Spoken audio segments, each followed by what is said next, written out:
the Aramaic. They've been going back to the Nabatean sources. They've been going back to the historical sources from the 7th century, because they distrust everything that's coming out of the 8th and 9th century. So the 9th and 10th century. Did I say 8th and 9th? Remember what Robert Spencer just said. Ibn Ishaq, that is 8th century, but Robert, am I correct that Ibn Ishaq, we don't have any of his material, do we? Right. Ibn Hisham, he copied huge portions of Ibn Ishaq in the 9th century. And here's the book right here. Farther removed, and that's what that is. Here's the book right here. That is translated by Alfred Guillaume is Ibn Hisham's biography of Muhammad, based on Ibn Ishaq. But we have no idea, we have no way of knowing what Ibn Hisham did with the material he got from Ibn Ishaq. So we can't really say it's 8th century. Strictly speaking, it's 9th century, like the Hadith material. Go ahead. You have 18 minutes, 2 arguments. Muhammad existed in the 7th century. So everything we know about Muhammad, about who he was, what he did, what he said, everything we know about everything, really about everything, how Islam began with these people, Ibn Hisham, al-Bukhari, al-Tabari. Folks, that's 200 to 290 years too late. 200 to 290 years too late. How can you trust it? How do you know whether anything Ibn Hisham said, or al-Bukhari said, or wrote, or anything al-Tabari wrote is authoritative or authentic? It's all based on oral tradition. Go ahead. You have 18 minutes, 2 arguments. Muhammad existed in the 7th century. He was ordered to write it by Caliph Abu Ja'far Mansur, and he was also paid for it. Now, this is the slide that I got from you. It's slaves for the Abbasid cause. They were all slaves or captives of slaves or a grandson of slaves, all these people. This should raise a question. And as you can see here, hadith writers, no one is from Saudi Arabia. All of them here, al-Bukhari and Nisapuri and all these people, they are either from Uzbekistan or Iran or Turkmenistan. Yeah. So this is much weirder than anything.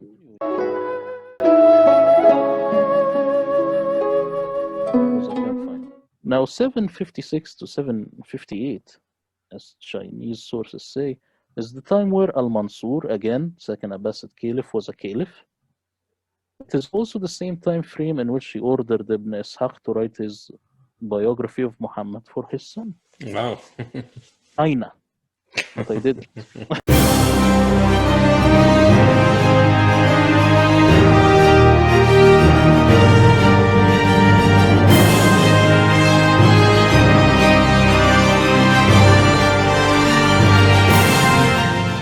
To address a topic, we want to call it the search for Muhammad, or let's say, did Muhammad exist, in honor of a book written by my other guest. First, I want to welcome Dr. J. Smith. Dr. J, thank you so much for joining me here today. Well, thank you. This is quite an auspicious year, isn't it? 2020. What's happened this year with just this question? Did Muhammad exist? Right. We would not even be asking this question had not Robert Spencer gone ahead and written a book 8 years ago introducing that question. Gobsmacked everybody, because no one would dare ask that question except Robert Spencer. And here's the book that Dr. J is talking about, and I'm going to put it right here in front of the camera. And because of this, we decided to bring no other than Robert Spencer. So Robert, thank you so much for taking the time, brother, to be here with us to discuss not only the first edition, but I believe you're working on a second edition right now. Robert, let me ask you, what prompted you to write a book with this title back in 2012, I believe, which probably would have been so hostile, to write something like this at that time? There were a couple of things. One was I wrote a biography of Muhammad called The Truth About Muhammad, which was published in 2006. And it's based, for the most part, upon the Sirah Rasulullah of Ibn Ishaq, or through the recension of Ibn Hisham, and also, of course, upon the biographical material that's in Bukhari and Muslim and the other primary hadith collections. Now, when I was working on that book, of course, it became clear immediately that this was all late material. Even the earliest material was quite a bit removed, over a century removed from the time that it was all supposed to happen. But it was the earliest available material, and so that's what I used for the biography. In any case, The Truth About Muhammad is designed to show what Muslims believe about their prophet. And that, of course, is a matter that is still important today because it motivates jihad terrorists and elucidates a great deal of the behavior of Muslims around the world, in Sharia states in particular, and so on. But in working on that book, I ended up with quite a few questions about the historicity of the material. And I actually, there's a brief section in that book, The Truth About Muhammad, saying that it might be that none of this is historically accurate. Then I was speaking in The Hague with at a conference where Ibn Warraq, the great scholar of Islam, was also speaking. And he and I met up by chance on a street in The Hague, walking around the city, just looking around at the sites, and ended up having a very extensive conversation about the historical Muhammad, which made me think that there was a great deal more about this issue that people did not realize. And I thought that what was needed was a popular handbook that is not a scholarly tome, but something that would be readable for somebody who was not well versed in the material, that would introduce people to the difficulties in the canonical story of the origins of Islam. And so that's Did Muhammad Exist? Yep, thank you for explaining that. And I know there is a fabulous section in your book called The Man Who Wasn't There. And in there, you really ask the right questions, and you point out to the fact that the name Muhammad, at least if you look at the Quran, was mentioned 4 times, with at least, like you mentioned, 3 of those could be a title, versus the names of Moses and Abraham and others, not to mention other outside sources. Now, Jay, lead us into your own research now. Now, you're taking this topic to a whole different level. Some of you know who they are because of the countries they exist. But these are guys and gals. There's one gal and about 5 different guys who are actually have been for the last 20 years. This is not something new. They have been going back to the original sources. That means they've been going back to the Aramaic. They've been going back to the Nabatean sources. They've been going back to the historical sources from the 7th century, because they distrust everything that's coming out of the 8th and 9th century. So the 8th and 9th and 10th century. Did I say 8th and 9th? Remember what Robert Spencer just said. Ibn Ishaq, that is 8th century, but Robert, am I correct that Ibn Ishaq, we don't have any of his material, do we? Right, Ibn Hisham, he copied huge portions of Ibn Ishaq in the 9th century. And here's the book right here. Farther removed, and that's what that is. Here's the book right here. That is translated by Alfred Guillaume is Ibn Hisham's biography of Muhammad, based on Ibn Ishaq. But we have no idea, we have no way of knowing what Ibn Hisham did with the material he got from Ibn Ishaq. So we can't really say it's 8th century. Strictly speaking, it's 9th century, like the Hadith material. Yeah. I've got the book right here, and even on if you look at the cover, it says the translation of Ibn Ishaq Sirah Rasulullah. That is a lie, is it not? And this is something that we've all tied into. We've all fallen into. And I had to laugh when I saw this, that they had to print this. Even you said Ibn Ishaq when you quickly corrected yourself. I mean Ibn Hisham. All of this comes from Ibn Hisham from 833. That's 200 years after Muhammad. And so that's why this group of scholars are going back to the 7th century. They're fed up with this idea that we have to go to the 9th and 10th century, to Ibn Hisham, al-Bukhari, Sahih Muslim, Ibn Dawud, al-Babari. They're fed up with this because that is too late. They're 200 to 300 years later, and they're all too far north. Now they're going back to what every historian should do. They're going back to the 7th century, to the time period that supposedly Muhammad lived, and they're looking at the evidence on the ground. Isn't that what you did, Robert? Yeah, absolutely. And that's where you get to what Al-Fadi mentioned, that there's nothing there. There's nobody there. There's no Muhammad. There are a couple of mentions of the word Muhammad that have no content, just like the 4 mentions that you referred to in the Quran of the word Muhammad. They don't have any biographical material in the Quran at all about who this was. Well, And we think we mentions know of who it Muhammad- was, actually. We Yeah, do know a that's guy the named story, Muhammad. yes. That's his nickname. His real name is Ilyas ibn Qabisa from Tayaye. This fellow did exist from the 7th century, but he did not exist in Mecca and Medina. He was nowhere that far south. He came from Hira, which is today Kufa, which is near Baghdad, which is today Iraq. Now, it wasn't called that back then. It was called Ctesiphon. And that is hundreds of miles further north. And interestingly, this guy, his nickname was Muhammad. That was what he used. And this guy he was a Christian. He was not a Muslim. Right, and I want to play the devil's advocate here and ask these tough questions. You know, we are assuming Muhammad didn't exist, at least the way Islam presented him, and therefore we're following the evidence and the discoveries. Now, you mention a person who happened to be north, who happened to be in an area called Hira, you know, connect that to Ghar Hira, the cave of Hira in Mecca, you know, and who happened to be called Muhammad. Coincidence? I'm not really so sure about that, but you can see where we're headed with all of this right now. Can you And show can me see one why. piece of evidence? Can you show me one artifact? Can you show me one rock inscription? Can you show me one coin? Can you show me any artifact, anything that you can show me that has his name on it that's from the 7th century? Don't tell me what's from the 9th century redacted back on the 7th century. Don't go to the Ashtanami letter, which comes from the 16th century that's redacted back. I don't want anything from the 9th, 10th, 16th century. I want from the 7th century. In 2 hours, he could not come up with one piece of evidence. And this is what we're asking Muslims. So if Adnan says that he did exist, where is that piece of evidence? Show me one reference, not just Muhammad, show me a reference for Abu Bakr, Umar, Uthman, or Ali, the first 4 caliphs. Their names exist, but they're not caliphs. Those are very popular names. Muhammad's name is a very popular name. The praised one. Even Abdul Malik refers to himself as the praised one. And that's why he's there on the coins. That's why he's there on the Dome of the Rock.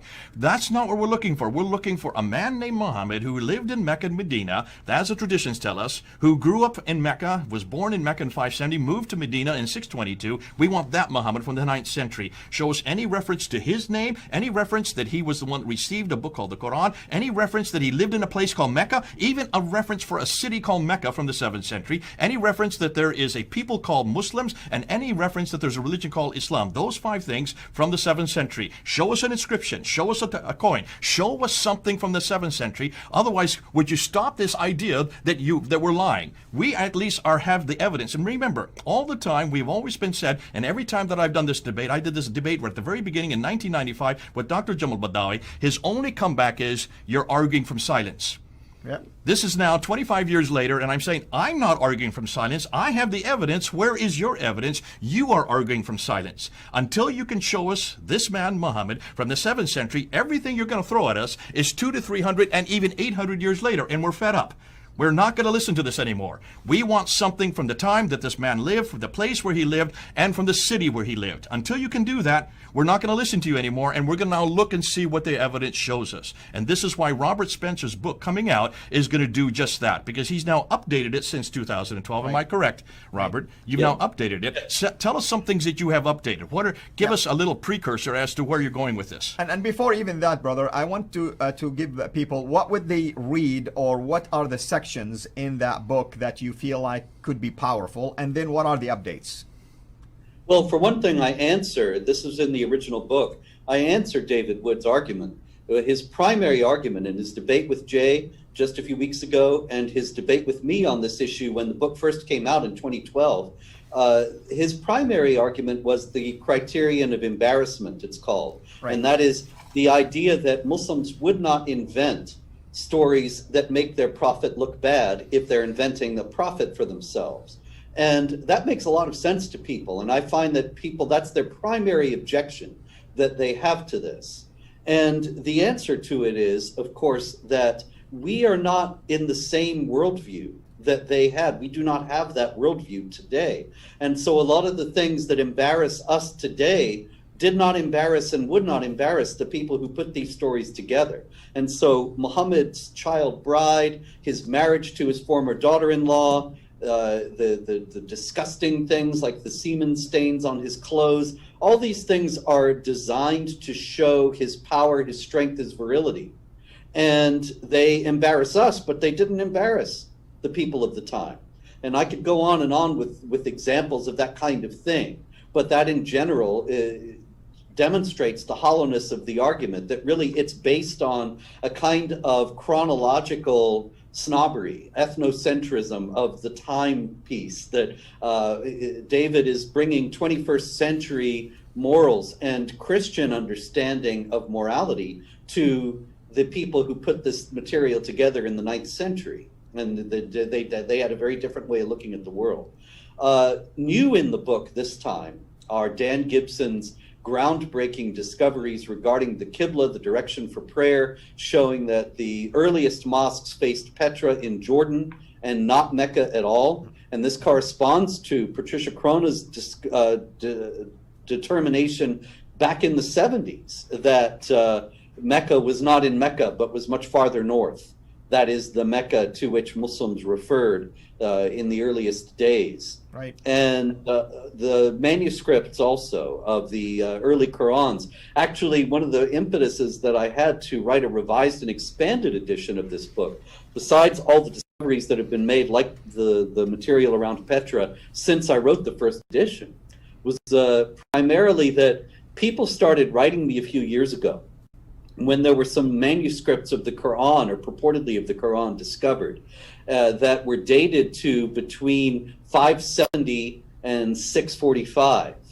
And Muslims were actually writing me, quite a few for a while, saying, are you going to withdraw your book now? It's been proven now that the Quran comes from the time of Muhammad. So are you going to apologize for did Muhammad exist and put it out of print? And I looked at the new discoveries and I thought that's just the opposite of what I'm going to do, because the new discoveries, if the carbon dating shows that these manuscripts come from 570, possibly up till 610, then they come before Muhammad. Right. In which case they are probably source documents or fragments of source documents that were used to put the Quran together. They're the Q document. I'm sorry? They are the Q document. Yes. They show exactly the opposite. The sources of the Quran, the Kavella, the Q document, rather than the Quran itself. Because obviously, if Muhammad is real and these things happened as the canonical Islamic sources say they did, then we wouldn't expect any Quranic material to actually predate Muhammad, and That's so right. it doesn't make any sense. That's right. Of course, I want to start asking both of you about the evidence. Maybe each one of you will share one evidence about why you should doubt the existence of Muhammad according to the traditional view. So, Jay, what would you like to add to this? Well, goodness, I have 25 pieces that I could give to you right now. I gave 25 there to David Wood in that debate. I'll wait for the next episode, but I want to just carry off from what Robert was saying here. He's referring to the Birmingham Folios, which is just two pieces of paper, front and back. There's only about 30 to 33 verses in there. How many verses are there in the Quran? There's over 6,000. So we're talking about a very small segment. And take a look at what's in those, that Surah 18, parts of Surah 19, and parts of Surah 20. Not even the entire surahs, just bits and pieces. And it's interesting, the bits and pieces that are on the Birmingham Folio are from exactly what Robert's talking about. This is about the story of the story of Ephesus, the sleepers in Ephesus, which comes from the 4th century and actually can be dated back to the 2nd century. The story that comes from James the Lesser, and also the story of Moses, which would come straight out of the Bible from 1400 BC. So these are all stories that would have predated the Quran. They predate Muhammad. They predate Islam. But if you're going to use radiocarbon dating, be careful of radiocarbon dating. It's going to shoot you in the foot. Because remember, they are now radiocarbon dating the Sanaa manuscript and the radiocarbon dating from 4 different labs, including the one in Oxford, including the one in Kiel, which is Germany, also in Lyon in France, and also the one in Zurich that is in Switzerland. Those 4 carbon datings of the Sanaa manuscript go back from 460 up until, listen to the date, 550. So that is that's over 100 years before even Muhammad even existed. Are you going to go with those carbon datings? And so you need to be careful about carbon datings. They are very inexact, and they only tell you the date that the animal died on the paper. They do not tell you when the ink was written. And you have no idea of, you cannot date the ink. So this is the problem that Muslims are coming up with. They jump on the story. You notice when that came out in BBC in 2015, all the Muslims came down to Speaker's Corner. They hammered us with this. Notice none of the Muslim scholars said anything about it.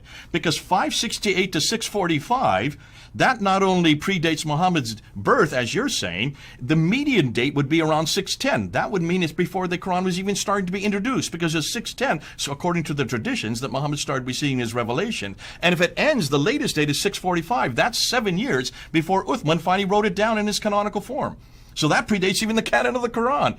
So you see, be careful of using that kind of proof text. As Robert said, this would make sense if it is proto-material that has been borrowed. Much of the Quran has been borrowed. And this is why Muslims don't want to admit. We know that a lot of the stories of all the biblical characters in chapter 5, verse 31 and 32 of Cain and Abel, that comes from the Targum of Jonathan ben Uzziah, written in the 2nd century. You know the story of of Abraham there in Mecca in chapter 21, verse 51 to 71. What Abraham is doing in Mecca, I have no idea, even though the word is not Mecca. And that comes from the Mishnah of Rabbah, written in the 2nd century again. The story of Solomon and Sheba in chapter 27, verse 17 to 44. That's the story of Solomon and Sheba. That's not in my Bible. I would love that story in Sunday school. But that comes from the 2nd Targum of Esther. Again, these are 2nd century apocryphal accounts. They were written long before any Quran would have been put together. They were incorporated into the Quran, lifted them in there, and they are not the same stories in our Bible, because these are nothing more than folk tales. These are bedtime tales. And that's what the Quran is made of. It borrows from all over the world. And Robert is exactly right. If you want to look at the carbon dating, you can run with it if you want to. Be careful. It's going to shoot you in the foot, because you're going to just prove what we've been saying all along. Much of the Quran has been borrowed from these earlier sources. That's nothing right. more, nothing less. Amen. For anybody who is a Muslim who has been told since they were knee-high to a grasshopper that Muhammad was born in 570, died in 632, but with difficulty, we are now showing that everything they know about this man, everything they know about what he said and did, comes from 200 to 300 years later, as we saw in the last episode. Nothing comes before 833 about this man or about what he said and did. Now, if that is the case, put ourselves in their shoes as Christians. Can you imagine us trying to defend Jesus Christ, or even understanding who he is, what he said and did, if everything that Matthew, Mark, Luke, and John said in Paul's letters and all that, right? Remember that Matthew and John were eyewitnesses to what he said and did, so Mark and Luke got it from the eyewitnesses. If everything we knew about this person, Jesus Christ, where he was born, what he did, how he lived, how he died, and how he rose again, if everything came from the 3rd century, we have nothing from the 1st century, what would that do to our faith? What would that do to everything we believe? We would have to throw him out the window. How would we defend him?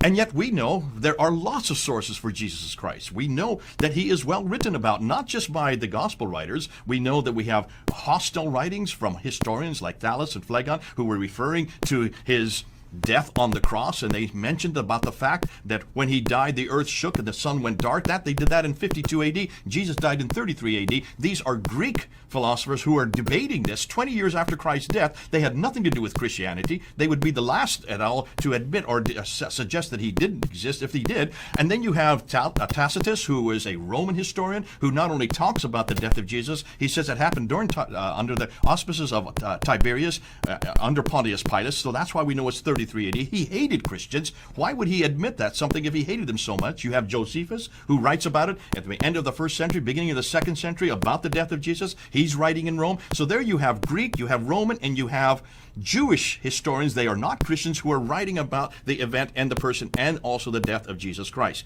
proving that this is a historical fact. Thank God we have extra biblical references as well as the biblical references. Now we're showing for Muhammad there is nothing of the sort. There is no one that speaks about this man from anywhere. No hostile sources, and we can't even find internal sources. Not for 200 to 300 years. That is why we're bringing this up.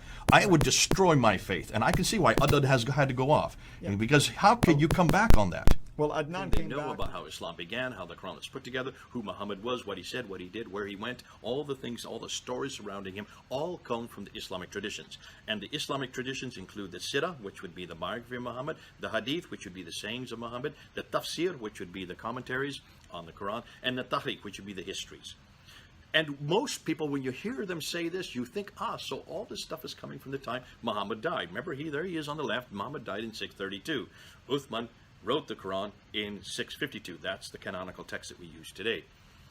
The problem is this. Here is the same problem we've just been looking at when you come to the Qira'at writings. Because the Sirah did not exist at all at the time of Muhammad. The Sirah was first written down by Ibn Hisham. He died in 833. Now, Ibn Ishaq is credited with first writing the Sirah down, but we don't have any of Ibn Ishaq's material. He died in 765. So, roughly 70 to 80 years earlier.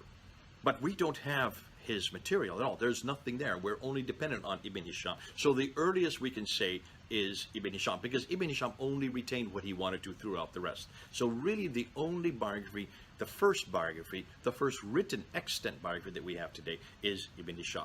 That's 833. Now the hadith come much later. There are no hadith at the time of Muhammad. There are no hadith, no sayings of the Prophet Muhammad during his lifetime. They come of Al-Bukhari. Al-Bukhari is the first to write a hadith, and he wrote the hadith down in 870. Look at the date, 870. 870, that is not the 7th century, that is not the 8th century, that is the late 9th century. What about all the tafsir, the commentaries, which is the tafsir, which is the third genre, and the tahqiq, which would be the history? Well, the first one to write down any of the tafsir and any of the tahqiq is this man here, Al-Tabari, and he died in 923. 923, that is the 10th century. The 10th century. So everything we know about Muhammad, about who he was, what he did, what he said, everything we know about everything, really about everything, how Islam began with these people, Ibn Hisham, Al-Bukhari, Al-Tabari. Folks, that's 200 to 290 years too late. 200 to 290 years too late. How can you trust it? How do you know whether anything Ibn Hisham said, or Al-Bukhari said, or wrote, or anything Al-Tabari wrote is authoritative or authentic? It's all based on oral tradition. It's all based on matans and isnads, as Muslims call it. These chains of names of so-and-so told me got it from so-and-so, who got it from so-and-so, who got it from so-and-so, who got it from the companion of the Prophet. But that's 200 and 290 years of so-and-so's telling so-and-so's, but no one's writing it down. And that's why you have to be so suspicious of it, because it's all nothing more than oral tradition. And oral tradition, like we've been saying over and over again, can be embellished, can be deleted, accreted, you name it, can be corrupted. And does get accreted and deleted, especially if it's oral tradition dealing with the greatest man, as far as you're concerned, that you know, the man that you are holding to as the one that you hold up as the paradigm for your entire religion. And that's why we're saying you need to look at these dates. You need to look at this timeline. Now, I'm just going to put up good old Abdul Malik's date again there, just to remind you. You notice all of these traditions, the Sirah, the Hadith, the Tafsir, and the Tahqiq, all come after, long after Abdul Malik. Abdul Malik is the one that we're looking at as the one that started this whole thing, and you can then understand why we're putting his name up there, 692. This all comes after 692. There too. So, go ahead. You have 18 minutes, 2 arguments. Muhammad existed in the 7th century. So, Robert, give us one example of an evidence you use in your book to really argue against the existence of Muhammad. Well, you know, Jay articulated it so well just now. I think the primary argument that is in Did Muhammad Exist is his absence. And this is much more than, as Jamal Badawi claimed, an argument from silence. It's much more than that, because you have to think about it in terms of what we would reasonably expect if Muhammad, as the prophet of Islam, had existed and lived between 570 and 632. Difficulty comes when the Arab conquests begin, and you have the Arabs conquering Egypt, conquering the rest of North Africa, conquering Syria and the Middle East, Iran, going into India, and going into Spain. By 732, the Arab empire stretched from Spain to India, all across North Africa and the Middle East and Persia. And that is from 632 to 732, all that conquest happened. And according to the standard Islamic story, it all was motivated by the life of Muhammad, the teachings of the Quran, and the teachings of Muhammad himself in making war against and subjugating unbelievers. as we can read in the Quran to this day. And yet in all of that expanse, in all of that time, 100 years of conquest, and voluminous literature written by the conquered people as to what happened, and particularly the Patriarch of Jerusalem, Sophronius, in late 630s, writing about the terrible things that had befallen the Christians of Jerusalem in being conquered by the Saracens.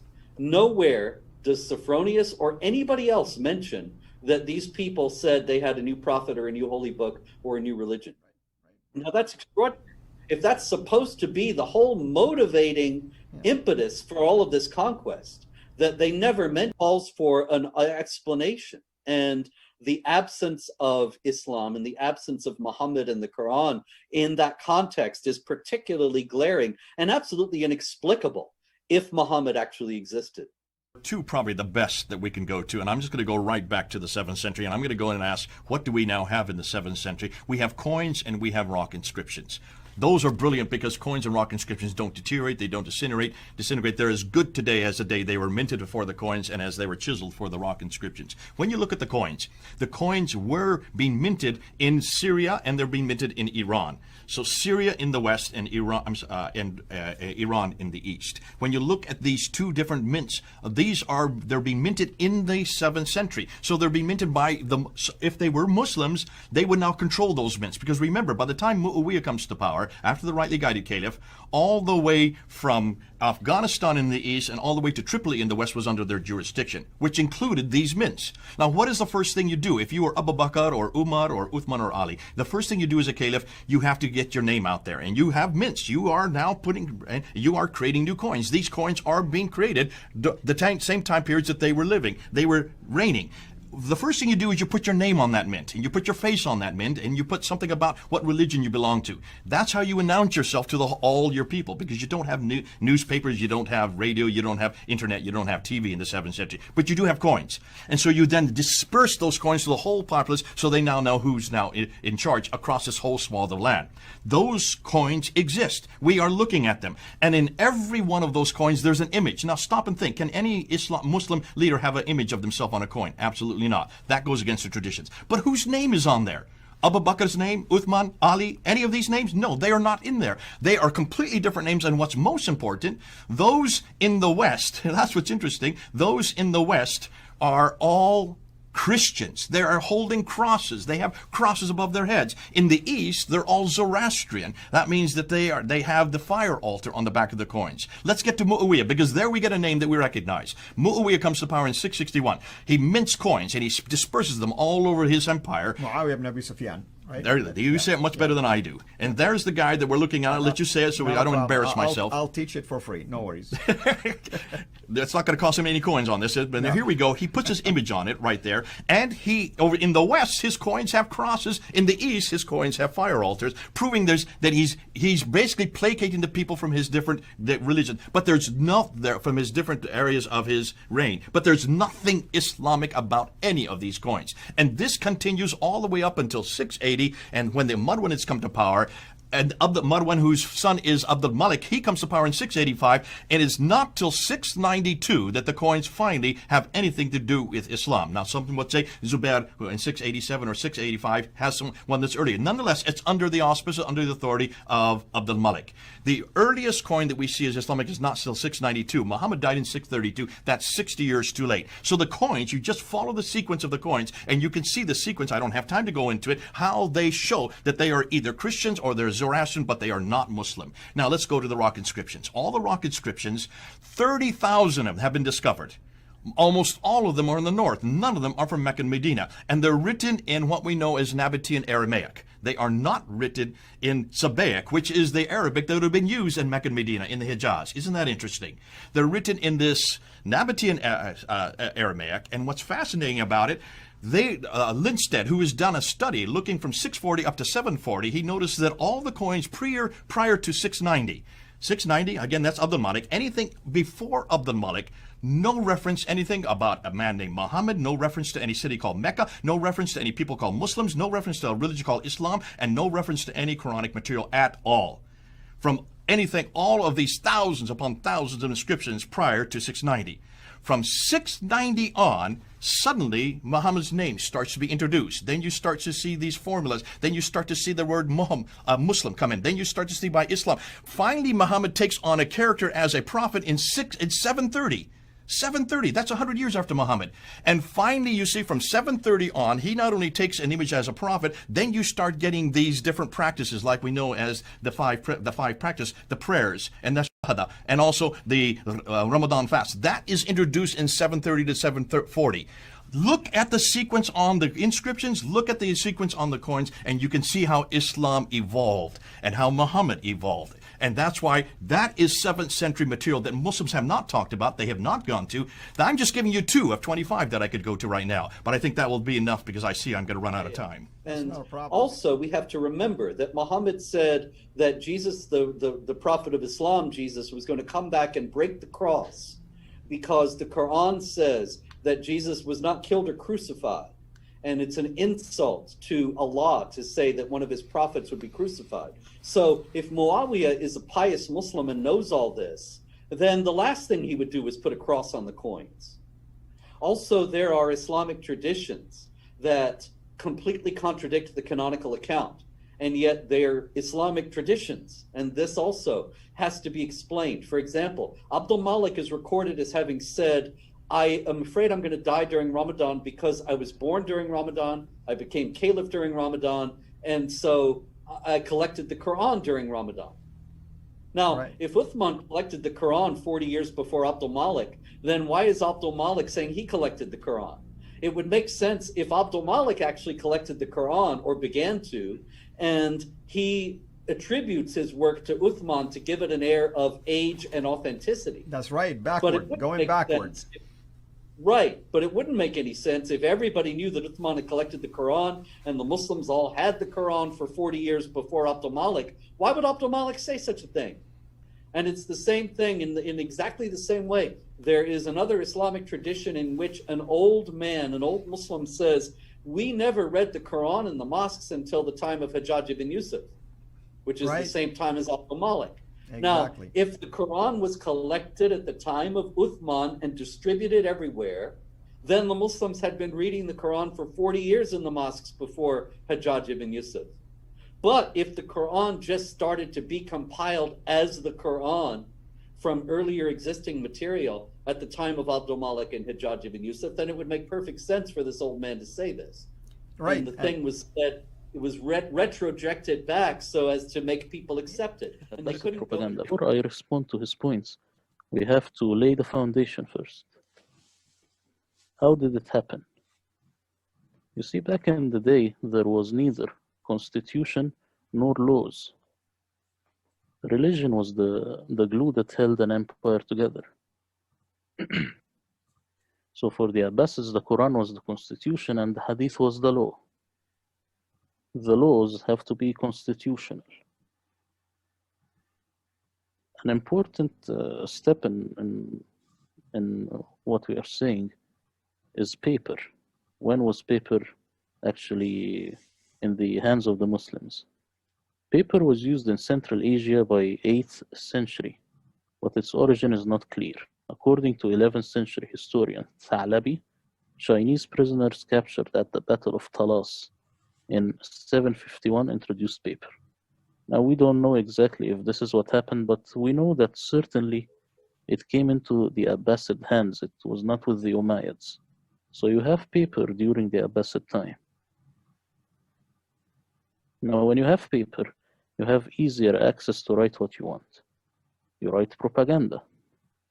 You also fall into anachronistic mistakes, like the sheep who ate the verses of the Quran. It says it's written on paper. Hadith didn't appear suddenly. It was an evolutionary process. Hadith appeared to explain the Quran. This is the first thing. Every caliph used to fabricate new hadith serving his agenda. We can see this from the Islamic tradition itself. About the biography of Muhammad, the earliest biography of Ibn Ishaq was wrote in the latter part of the 8th century. at least 125 years after the death of his protagonist. He was ordered to write it by Caliph Abu Ja'far al-Mansur, and he was also paid for it.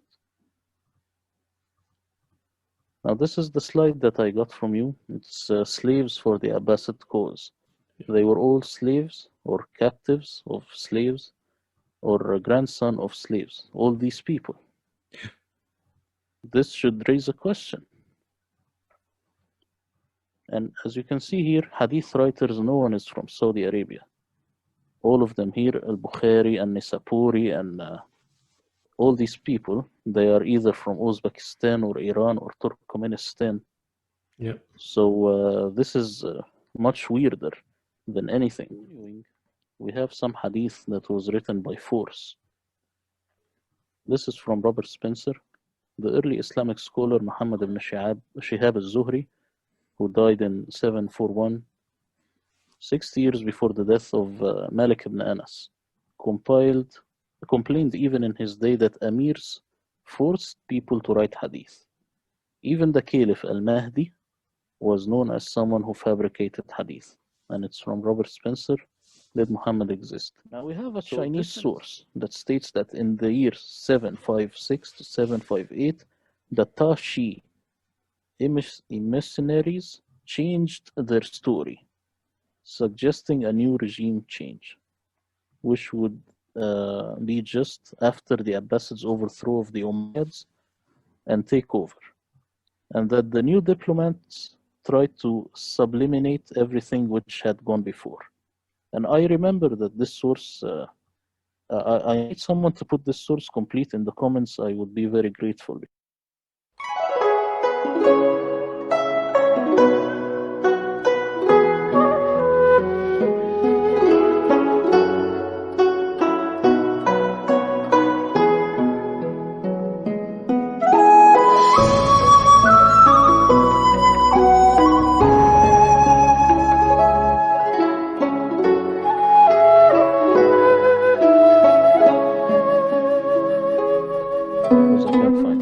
But I remember that this source says that we have two stories. We recorded the old one and we recorded the new one because we don't know why did they change their story. Now 756 to 758, as Chinese sources say, is the time where Al-Mansur, again, second Abbasid Caliph, was a Caliph. It is also the same time frame in which he ordered Ibn Ishaq to write his biography of Muhammad for his son. Wow. China. But I did it.